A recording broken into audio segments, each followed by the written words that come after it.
This is Luna, and she is an abandoned kitten that my mom and dad found while doing yard work in their backyard. We're not entirely sure of how old Luna is, but based off of her physical features, as well as her coordination as she walks, we can assume that she's about 4 to 5 weeks old. And so there's a lot of obligations and responsibilities that you as a human need to take care of if you find a stray kitten.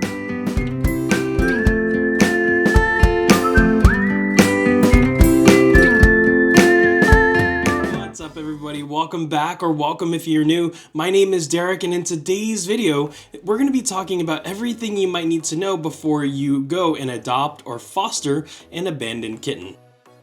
So we have a lot of topics to discuss, and this video may be a little bit longer than usual, so I future apologize for that, but there is a lot of information that we need to understand before we get into actually adopting or rescuing this abandoned kitten.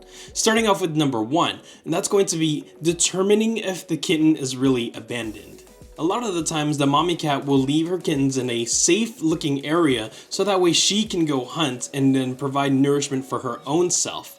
And then when she returns, she's expecting that the kittens will still be there. And that's why it's super important that when we find an abandoned kitten, we want to make sure that it's truly abandoned, because if it is truly abandoned, then you have to hurry up and take action, because there are some steps that you need to do in order to make sure that this kitten survives. So in order to determine if this kitten or kittens are actually abandoned, you want to monitor the kittens from a distance, meaning that you don't want to exactly be hovering over where those kittens are, just in case the mommy cat does return. If the mommy cat returns and she notices that you're around her kittens, she may actually just abandon the kittens overall because she sees you as a threat, even if you have the best intentions for her and also for the kittens. So stay a safe distance away, or maybe set up an outdoor camera, or maybe clear out a little path so you have line of sight where those kittens are, because you don't want to prematurely take the kittens and then the mommy cat be in distress when she returns after hunting. The monitoring period can take anywhere from 10 to 18 hours. It really depends on you as well as the situation. If you find the kittens in a situation where they're mostly in a safe location, then it's okay to kind of wait on the later side of the monitoring. But if you see that the kittens are on, like, let's say the side of the road, or maybe there are other animals that could potentially be predators to these defenseless kittens, then you kind of want to act a little bit sooner. Some telltale ways to identify if a kitten has been abandoned is to identify if it's meowing loudly.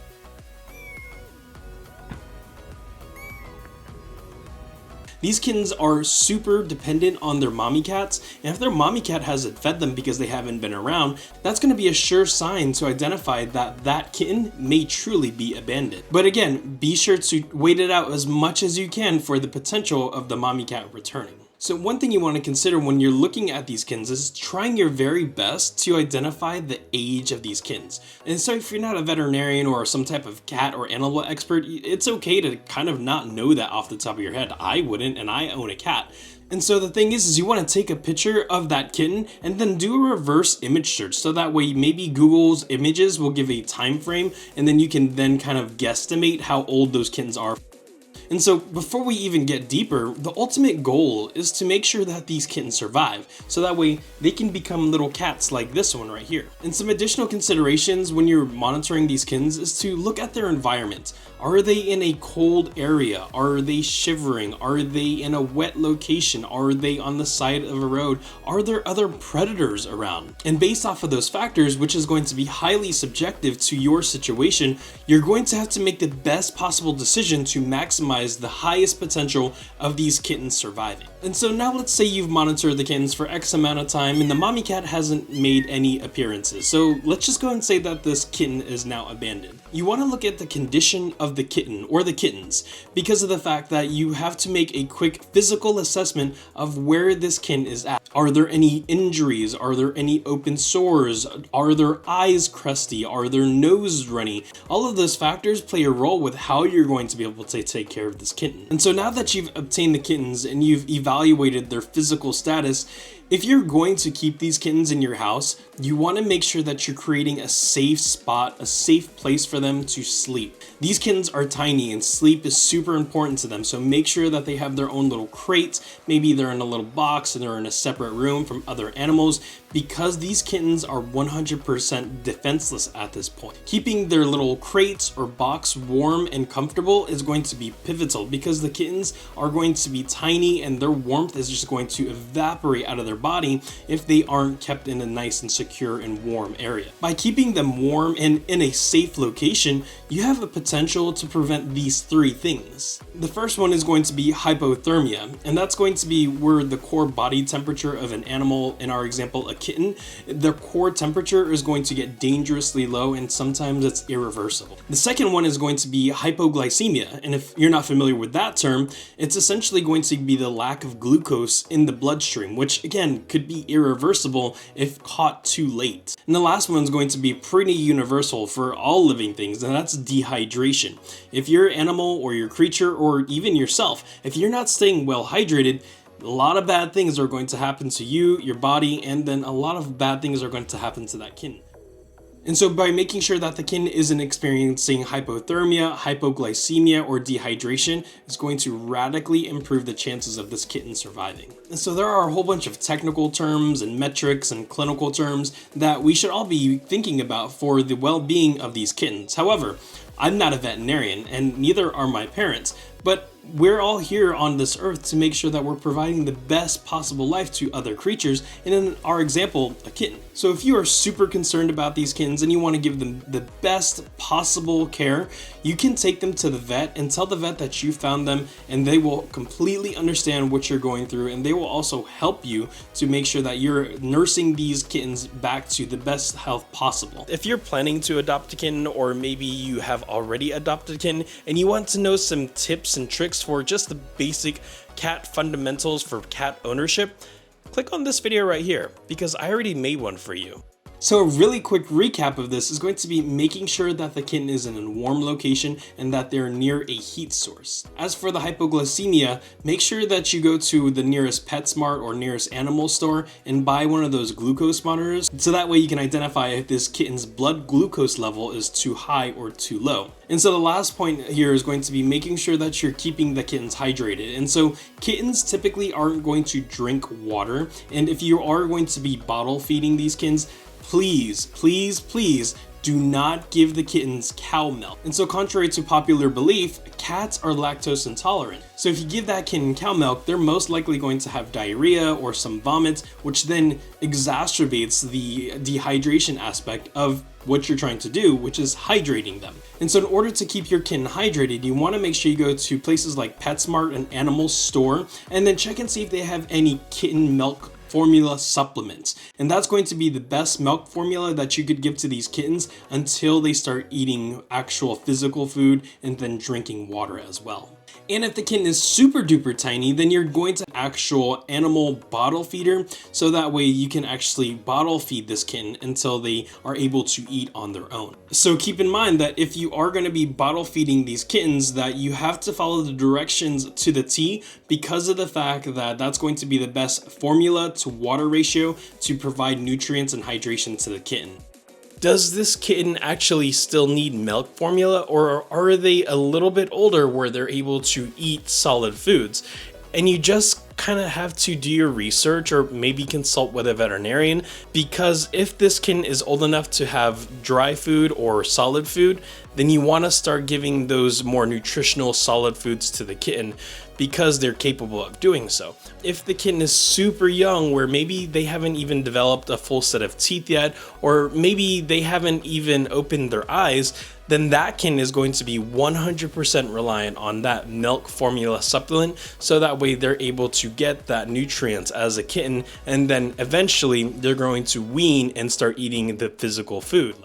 So let's skip forward a little bit. Now let's say you've obtained the kitten seems healthy, you've fed the kitten, and now you're actually trying to establish a more permanent location for this kitten, assuming that you're keeping the kitten. The first thing that you always want to do is make sure that they have their own spot. Creating a warm place, even as the kitten gets older, is going to be pivotal for that kitten's health and well-being. So creating a safe location is going to really allow that kitten to feel like they have their own spot, their own little kitty kingdom, for lack of better words. And so that may sound expensive, but you can actually go to places like the dollar store and find a cheap fleece blanket and then just kind of stuff that in the box for the kitten to lay in, and then they'll actually know that that's their area. And if you do have a little bit of extra money to spend, then I recommend that you go to Home Goods or TJ Maxx, Target, and then you can actually get one of those little cat padded houses, and then also maybe a small little cheap cat condo. Regardless of whatever you get them, I can guarantee you that the kitten is going to enjoy and appreciate it, even if they can't actually tell you.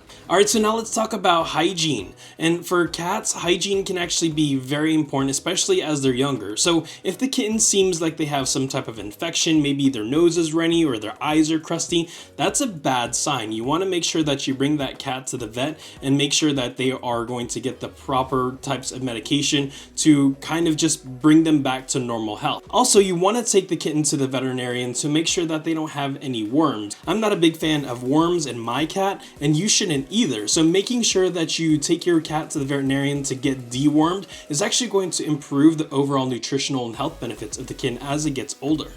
Keeping on with hygiene, making sure that your cat knows where the litter box is going to be super important. You don't want your kitten to accidentally have a poopy over there or a pee-pee over there. You want to make sure that you put the kitten in the litter box and then just kind of place them in there and then try to have them use the restroom in there until they kind of understand that that's the place to use the restroom. This can sometimes take a little bit of time, so be patient with the kitten, but once they start to figure out the fact that that's where they poop and that's where they pee, then they're going to be using that for pretty much the rest of their lives. So I actually realized that I forgot to mention one step, and that's going to be super subjective to the kitten that you are rescuing. Because I did mention that hygiene and litter boxes were important for this new kitten, so that way they become litter box trained. However, like I just mentioned, that's going to be super relative to the age of that kitten. So if you are going to get a kitten at the size of, let's say this one right here, that kitten is going to need you to basically teach it how to go pee or poo. So basically what I'm saying is you're going to have to get some napkin or maybe a towel, and then you're going to have to kind of rub that little area down on the kitten so that way it stimulates that kitten to poo or pee. As your kitten continues to grow, you're going to find out that this kitten is a ball of energy. They're going to be running across the house, they're going to be expecting you to play with them, and so this is going to be where we have to spend a little bit more money, unfortunately. We have to go to the store and buy cat toys, or kitten toys specifically. And so I went to Target, Mud Bay, Home Goods, TJ Maxx, the dollar store, as well as PetSmart to identify what place has the best toys. And so honestly, I can't say that one store has better kitten toys than another. You will actually just find out that they're all relatively the same price. The thing that you're going to be looking at is the fact that the selection. If you go to, let's say, Home Goods, that place has quite a lot of cat toys and cat accessories, but they're not going to have as many accessories as if you're going to go to PetSmart. And that's kind of common sense because PetSmart focuses on pets while Home Goods focuses on everything else. And so to circle back is to make sure that your kitten has a means of unleashing their energy, because these kittens, especially when they're super young, are going to be a ball of energy. They're going to be 4 little paws and a fluff and a meow of pure energy. So you want to make sure that you bring them toys, you play with them, and that will reduce the potential of them clawing up your furniture or your other belongings. Okay, so that is truly the basics of what you should know before you go and rescue a kitten that has been abandoned or a stray kitten, because I've barely scratched the surface of the more intricate details of what you should be doing to take care of this kitten. But again, just make sure you're accomplishing these major things and then figuring it out as you go. There's a lot of resources on Google, on YouTube. And then if you're super duper ultra concerned, make sure you take that kitten to the vet so that way they can figure out what's the best thing for the kitten. Alright, so know before you go tip number 1 is going to be making sure you're only rescuing this kitten if it needs rescuing.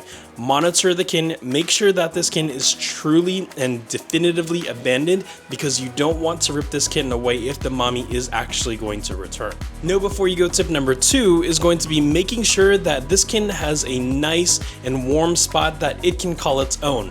Go to the dollar store, get a cheap little fleece blanket, lay that in a little box or some type of crate for this kitten to sleep in, and then keep that kitten warm. Depending on the situation, I recommend getting a electric blanket or maybe a heat lamp, but always know that if you are going to be using a heat lamp, to make sure that the temperature is appropriate, because you do not want to cook that little kitten. Know before you go tip number 3 is going to be making sure that you're giving this kitten the most appropriate food for its age. Again, do a reverse image search so that way you're able to see how big that kitten is compared to other kittens that you see on the internet, and then that's going to help you identify what's this age of this kitten. And if at the very most, if you're still not sure of what kind of food this kitten should have, go to the vet and they'll definitely be able to help you out. Tip number 4 is make sure you're stimulating this kitten. As they continue to age, you're going to be so much more energetic. They are going to be a ball of energy. So make sure you're buying the correct kitten toys, making sure that they are having an outlet for all of that energy, and then you're gonna have a pretty happy cat. And the last know before you go tip is going to be hygiene. Making sure that they have a clean litter box after you've trained them, making sure you're cleaning out any of the gunk from their nose or the eye crusties, and then making sure that when they do have to use the restroom, again if they're super teeny tiny kittens, making sure that you're wiping their bottoms down there so that way you stimulate them to poo or to pee. Alright everybody, I hope that you enjoyed this video. I hope that in some way, shape, or form I was useful to you in whatever situation that you may be experiencing with your kitten.